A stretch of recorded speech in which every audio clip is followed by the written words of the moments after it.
राधा स्वामी जी। एक बुजुर्ग आदमी था जिसका नाम रामलाल था। वह कंजूस था। वह किसी को खाने के लिए कुछ भी नहीं देता था और न कभी किसी को अपने घर में आने देता था, ना ही किसी से बात करता था। घर में भी अपने बच्चों के साथ लड़ता रहता था।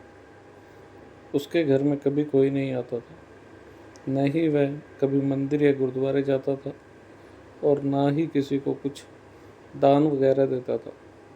अगर कोई बच्चा उससे पानी भी मांग ले तो वह उसके पीछे डंडा लेकर भाग पड़ता था। एक दिन उसकी पत्नी ने गेहूं धोकर धूप में सूखने के लिए डाली तो एक गाय आकर वह गेहूं खाने लगी।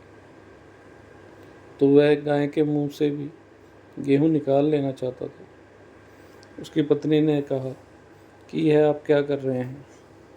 जो गाय खा गई वह गाय के नाम का ही होगा।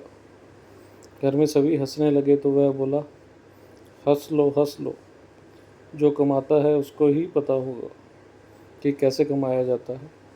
तुम तो घर बैठकर आराम से खाते रहते हो। उस आदमी की पत्नी बहुत धर्म कर्म वाली थी। वह सुबह उठकर नहा धोकर तुलसी को जल चढ़ाती थी, गाय को रोटी खिलाती थी और कुत्तों को भी बिस्किट या ब्रेड वगैरह देती थी। अगर कोई मांगने आ जाता तो वह उसको बड़े प्यार से बिठाकर खाना खिलाती थी। वह यह सब तब करती थी जब उसका पति घर पर नहीं होता था। वह रविवार को सत्संग भी जाती थी और गुरु घर में सेवा भी करती थी। वहाँ के सभी सेवादार भाई बहनों के साथ प्यार से बात करती थी और कभी कभी ब्याह सेवा पर भी चली जाती थी। लेकिन बाबा जी कहते हैं, जो अच्छे कर्म करेगा उसका फल भी उसे ही मिलेगा। जो जैसा बोएगा वैसा ही काटेगा।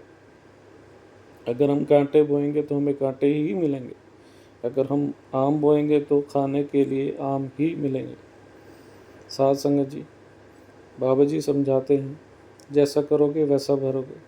साध संगत जी, एक दिन उस महिला के पति रामलाल की मौत हो गई।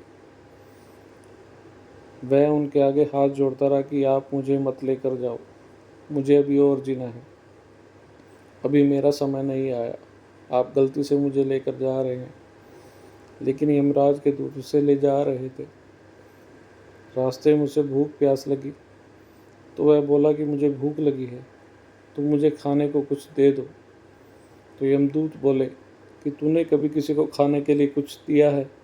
तो वह बोला नहीं। किसी को पानी पिलाया है? तो वह बोला नहीं। कभी गाय को रोटी खिलाई है?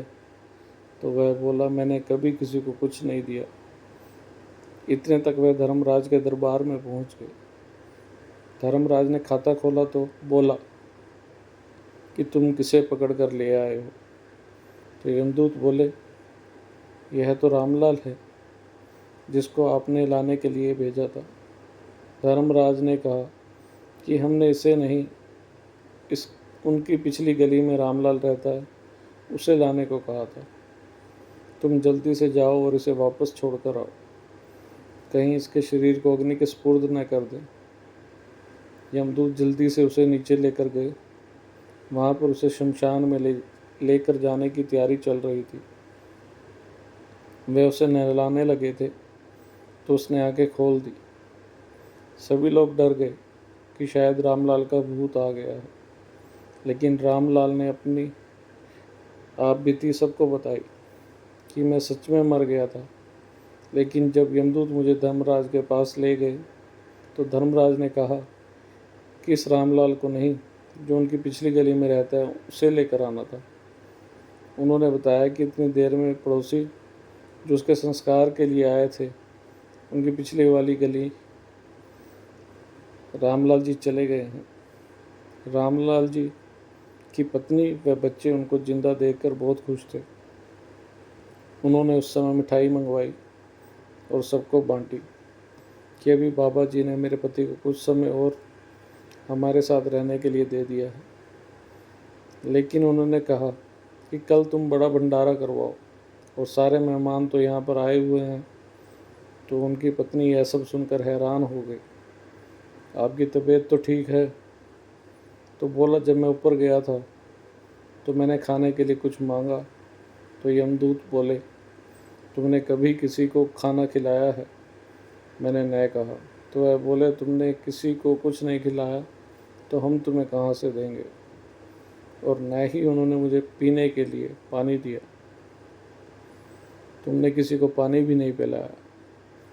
उन्होंने कहा कि एक बार गाय गेहूँ खा रही थी तो तुम डंडा लेकर उसके पीछे भागे कि गाय के मुंह से भी निकाल लो, लेकिन जो गाय ने गेहूँ खाया था उसका कई गुना होकर वह तुम्हें मिलेगा। अब मैं गेहूँ कैसे खाता? इसलिए अब मैं दान पुण्य करूँगा। मेरे पास बाबा जी का दिया सब कुछ है। बाबा जी ने किसी चीज़ की कमी नहीं दी। अब मैं सत्संग में भी जाऊँगा और सेवा भी करूँगा, क्योंकि जो समय बाबा जी ने मुझे दिया उसमें मैं अच्छे कर्म करके गरीबों की मदद करना चाहता हूँ, कि मेरे मरने के बाद कोई मुझे कंजूस ना कहे। और बाबा जी का बहुत शुक्र किया। घर में जो दुख का माहौल था वह सुख में बदल गया और सभी खुश होने लगे।